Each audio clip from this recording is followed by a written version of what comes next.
If he leaves you wondering where you stand, you're not in a relationship, you're in a game. Let's be real.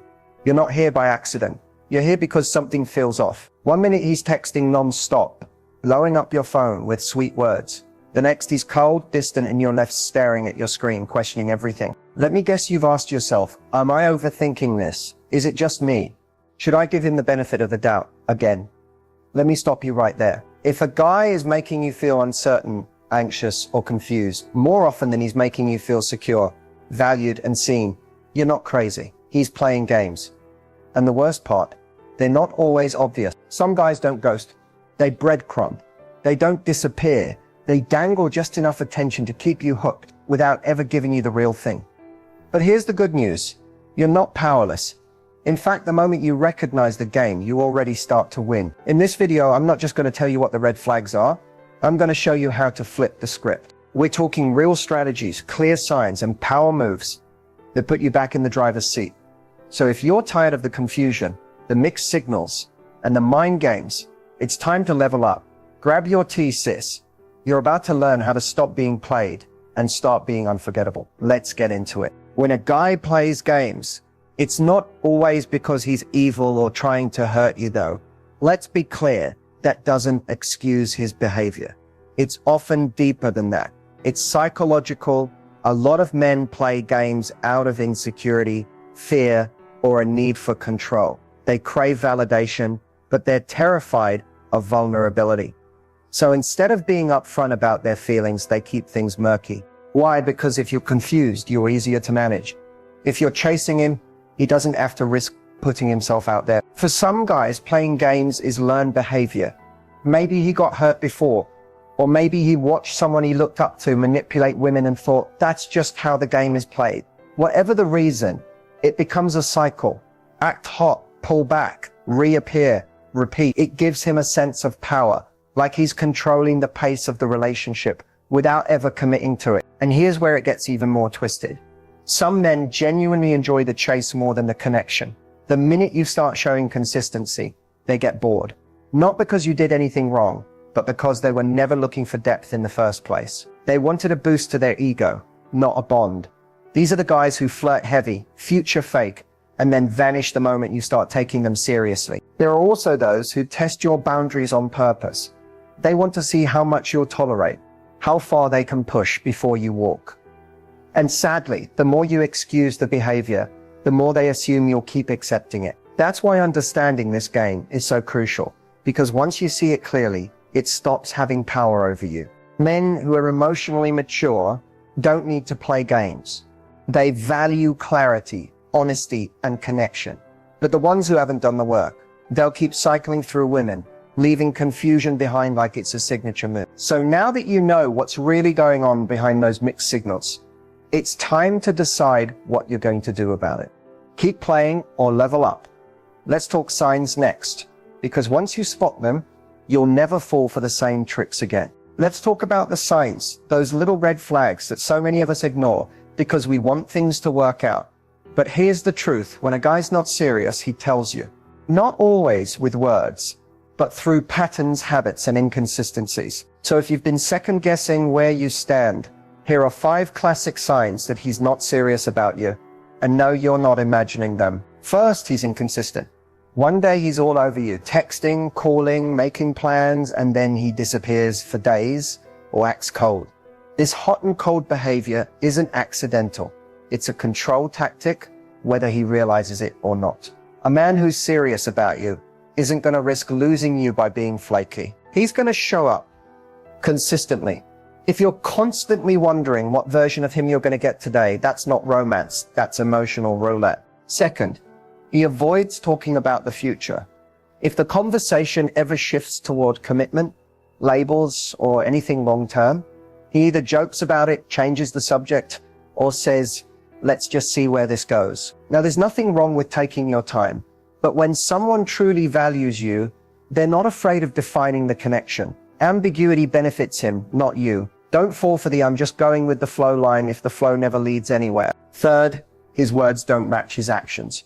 He might say all the right things, I really like you, I've never met someone like you. You're different. But if he doesn't back it up with genuine effort, it's just talk. Sweet nothings are easy to say, but if he's not making space for you in his life, if plans keep falling through or he only hits you up late at night, that's not interest, that's convenience. Fourth, he keeps you at arm's length emotionally. Maybe he shares just enough to keep you invested, but every time you try to get closer, he pulls back. You find yourself opening up more than he does, always trying to prove that you're worth investing in. That's not connection, it's imbalance. A man who's serious about you wants you to know him, and he wants to know you too. And fifth, your intuition is screaming at you, but you keep silencing it. You feel uneasy. You're always waiting, hoping, trying. You make excuses for him that you'd never make for anyone else. Deep down, you know something's off, but you don't want to walk away from the potential. Let me tell you something. Potential will keep you stuck in a situation that was never meant to grow. The right man won't make you beg for clarity, attention, or effort. So if these signs feel familiar, it's not your fault, but it is your responsibility to take the blindfold off. A man who's not serious will drain your time, energy, and heart if you let him. You deserve more. And in the next section, I'm going to tell you exactly why confronting him might not be the power move you think it is. Stay with me. So you're fed up. The mixed signals, the disappearing acts, the late night texts with no real effort behind them, it's exhausting. And at some point, you've probably thought, I just need to confront him. I'll call him out, lay everything on the table, and finally get the truth. It makes sense because you're craving clarity. You want to feel seen, heard, validated. But here's the hard truth. Confronting a guy who plays games rarely gives you the closure or honesty you're looking for. Why? Because men who play games usually aren't emotionally mature enough to own their behavior.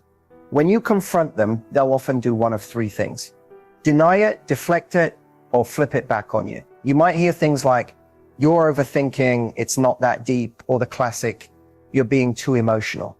And instead of feeling empowered, you walk away feeling small, crazy, or like you just proved his point. That's not closure, that's manipulation. See, when you confront a man who's not serious, he's not going to suddenly become self-aware and admit, yeah, I've been stringing you along because I like the attention, but never had real intentions. That's not how this works. His ego is too involved. His pride is too fragile. And honestly, he probably doesn't even want to be held accountable. The moment you challenge him, he might even pull away more, go cold, or twist the narrative to make you seem like the problem. And now you're not just hurt, you're confused and doubting yourself. Here's what makes it worse. If you confront him from a place of emotion, tears, frustration, desperation, it hands him the power. He sees that you're invested, that he still has a grip on you. And for someone who thrives on control or validation, that's a green light to keep doing what he's doing. Not because he's evil, but because he knows you'll stay and try harder, even after he's given you less. The truth is, silence often speaks louder than confrontation.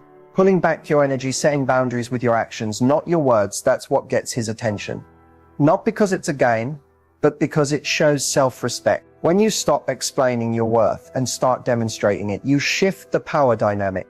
You're no longer asking him to care. You're requiring it.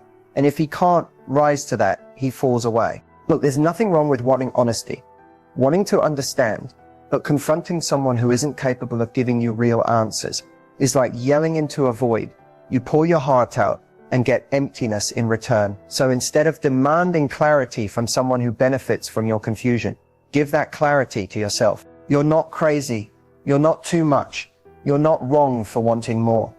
But you are done explaining yourself to someone who's never going to get it. In the next part, I'm going to show you how to emotionally detach without ghosting, without drama, just pure self-preservation and power. Let's go. Emotionally detaching from someone you care about, especially someone you wanted things to work with, isn't easy.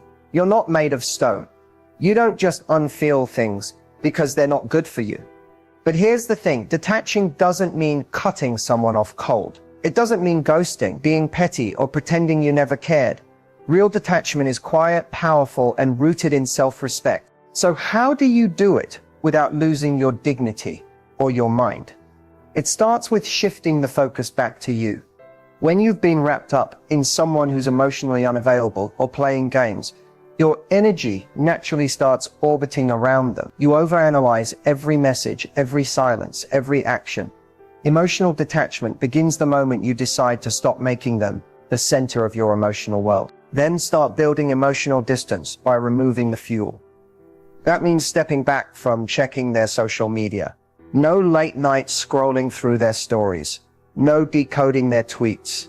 That's emotional self-harm disguised as curiosity. If it hurts, mute it. You're not being dramatic. You're protecting your peace. Keep your conversations light if you're still in contact. Don't pour your heart into someone who hasn't earned your vulnerability. Give less without going cold. Be kind, but clear. If he reaches out with the usual, "Hey stranger," or dry late night texts, you don't need to entertain it. A simple, polite, and non-engaging reply, or even no reply at all, is enough. You're not ghosting, you're just choosing not to play anymore. Now here's the real key. Replace the emotional void with you. Fill your time with things that remind you who you were before him, before the confusion, before the game. Hang out with your friends, reconnect with your goals, take yourself out, romanticize your own life again. Because the more full your world becomes without him, the less space he takes up in it. Emotional detachment isn't about punishing him. It's about freeing you. You don't need to block him to move on. You just need to stop revolving your energy around someone who doesn't know what to do with it. That's power. That's healing. And here's the beautiful thing. When you detach, you see everything clearly. The excuses don't hit the same. The manipulation stops working. You stop craving his attention and start craving your own peace. Next, I'm going to teach you the power pause technique. Something that'll help you reset the energy between you two without even saying a word. Stay close. This is where the shift really begins. Let's talk about the power pause, a game-changing technique that helps you reset the dynamic with a guy who's been playing games, pulling away, or just not giving you the clarity you deserve. It's simple, powerful, and honestly, a little bit magical when done right. And no, this isn't ghosting. This is intentional space. The power pause is about one thing: breaking the cycle. When you've been stuck in a loop of inconsistent texts, on again, off again vibes, or emotional chaos, the worst thing you can do is keep feeding that energy. Every time you reach out first, double text, or keep the convo going when it feels dry, you're reinforcing the idea that he can give you less and still keep access to you. That's where the power pause comes in. Here's how it works. You simply stop initiating. Stop reaching out. Stop over-explaining. You pull your energy back, not in a dramatic "I'm done with you" kind of way, but with quiet confidence. You don't announce it, you just do it. You let the silence speak. That's what resets the dynamic, because now he feels the absence of your presence. See, when someone is used to having your energy on tap, they get comfortable. They stop trying. The power pause disrupts that. It creates space for him to feel what it's like without your constant availability. And trust me, if he's genuinely interested, that space will speak louder than any confrontation ever could. Now, during this pause, your job is to redirect all that emotional energy back into yourself. Focus on you. Post the things you love. Spend time with people who actually pour into you. And lean into the version of yourself that existed before the confusion. Because when your attention shifts back to your own life, you stop waiting on crumbs and start attracting better. Here's the catch though. The power pause only works if it's real. If you're secretly waiting for his name to pop up on your phone every 5 minutes, you're still giving your power away. This is about detachment, not manipulation. You don't pause to punish. You pause to protect your peace. And yes, sometimes during the power pause, he won't come back. That's okay. That's information. That's clarity. If someone can lose your presence and feel nothing, they were never your person to begin with. But more often than not, when you stop feeding the game, they notice. Suddenly, the effort comes back. The "hey, been thinking about you" messages show up. The invitations, the compliments, it all returns. But now, you're different. Now you get to decide, do I really want this? Or was I just attached to the chase? The power pause is about reclaiming your control without a single dramatic word. Just silence, just space, just self-worth in action. And when he does come back, that's when you'll need your next move. Stay tuned, because up next, I'm giving you exact scripts to use when he plays hot and cold. So what do you actually say when a guy plays hot and cold? When one day he's all in, and the next he's emotionally unavailable, distant, or just weirdly detached. It's one of the most frustrating dynamics to deal with, because it constantly keeps you second-guessing yourself. But you don't need to beg for clarity, over-explain your worth, or go into long emotional rants. What you need are calm, clear scripts that reflect confidence, boundaries, and self-respect. Here's the first one. For when he suddenly pulls back after being all over you, hey, I noticed the energy shifted a bit. I'm not here to chase or guess. I value direct connections, not confusion. Simple. You're calling it out without being dramatic. You're not accusing. You're stating what you see and where you stand. It makes him realize you're aware and not here to play detective. Now, let's say he comes back like nothing happened. That hot, cold move where he disappears for days, then pops back in your DMs like, hey, stranger, or missed me. Try this. Takes more than a random text to reconnect with me. Consistency is what gets my attention. This one is chef's kiss because it's flirty but firm. It lets him know you're not waiting around, and that effort, not charm, is what matters now. If he says he's just busy lately and that's why he's been distant, you can say, totally get that, life gets busy. I'm just at a point where I match the energy I receive. That hits different. You're not mad, you're not chasing, you're simply mirroring. You don't have to fight for a spot in anyone's life. And this script says that without a single ounce of desperation. Here's another one for when he tries to reheat the connection after ghosting or pulling away emotionally. I've shifted my focus lately. I realized I need deeper connections, not temporary attention. Now that one stings in the best way. It shows growth, it shows clarity, and it subtly tells him that access to you isn't a revolving door. And finally, if he ever throws that classic, I don't know what I want line, say this. That's okay. You don't have to know. I just know I'm not in the business of staying where things are unclear. Boom. That's boundary, maturity, and detachment in one sentence. The key with all these scripts is tone. You don't need to sound angry or cold. The power is in being unbothered. You're not chasing, you're not performing, you're simply expressing standards. Because remember, you don't change a hot and cold guy with pressure or emotion. You shift the energy with clarity and calm confidence. These aren't just lines. These are filters to see who's serious and who just wants access without effort. Now let's move into the real power move. How to reclaim your energy and radiate confidence after emotionally detaching. Let's talk glow up. Let's be real. You don't just want to move on. You want him to regret playing you. And not in a petty, revenge-filled way, but in that undeniable, unbothered, I leveled up without you kind of way. The truth is, nothing makes a man regret losing you faster than seeing you evolve into the version of yourself that he didn't nurture, but someone else will. So how do you do it? You don't chase, you don't explain, you don't post some forced quote hoping he sees it and suddenly wakes up. You shift your focus completely inward, because the glow up that hits hardest is the one that's silent at first and loud when it's too late. Start by emotionally unplugging. That means you're no longer reacting to his breadcrumbs. No more getting excited when he texts you out of nowhere. No more double checking if he watched your stories. You're not waiting on a signal from him anymore. You've become the signal. Next, focus on becoming magnetic again. Not for him, but for you. Pour into your appearance. Yes, but even more into your energy. Your glow up starts when your peace becomes your priority. Go to that class, hit the gym, switch up your look, say yes to new people, new places, and new habits. Start building a version of your life that feels so good, so aligned, that his absence feels like a blessing. Now here's the part that stings for him the most.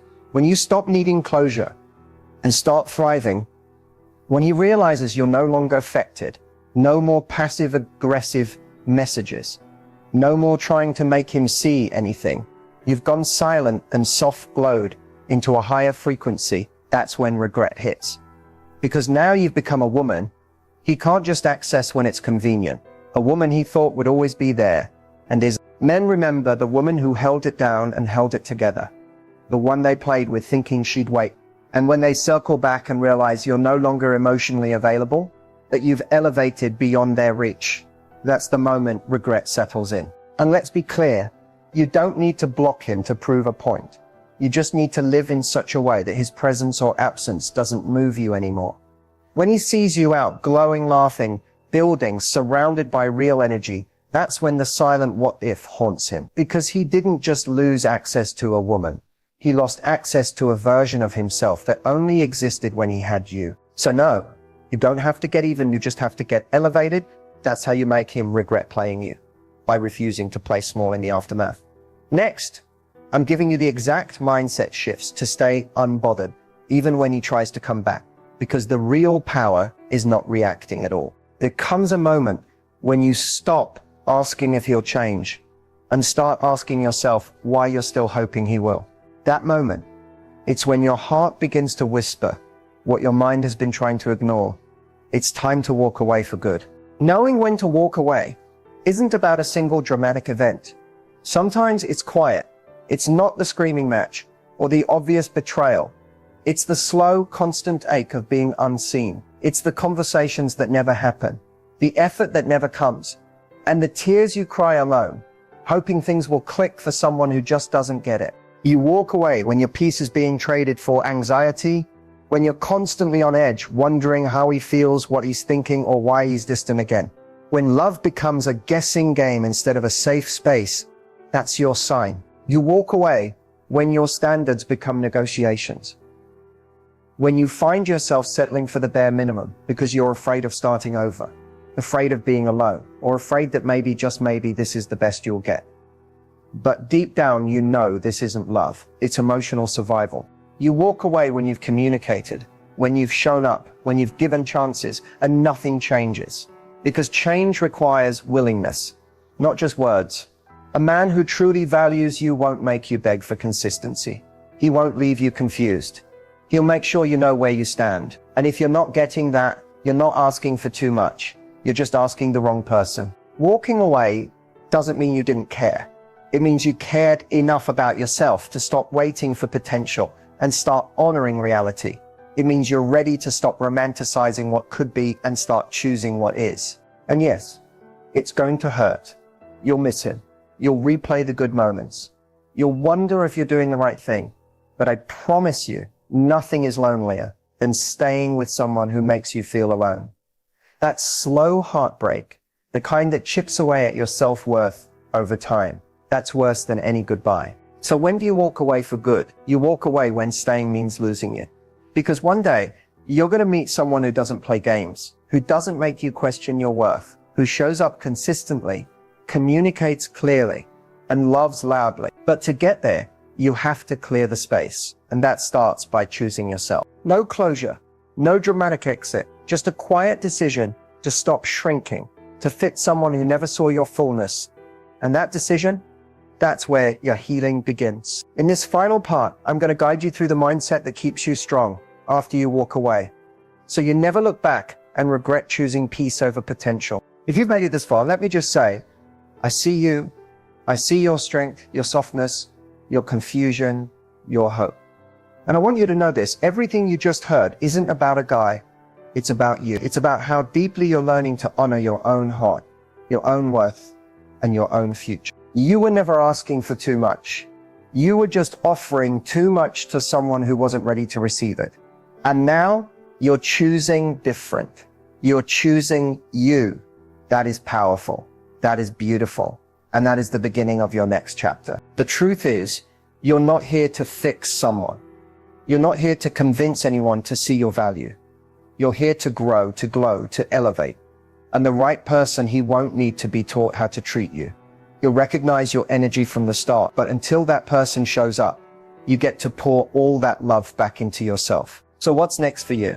Peace, power, alignment. You'll stop second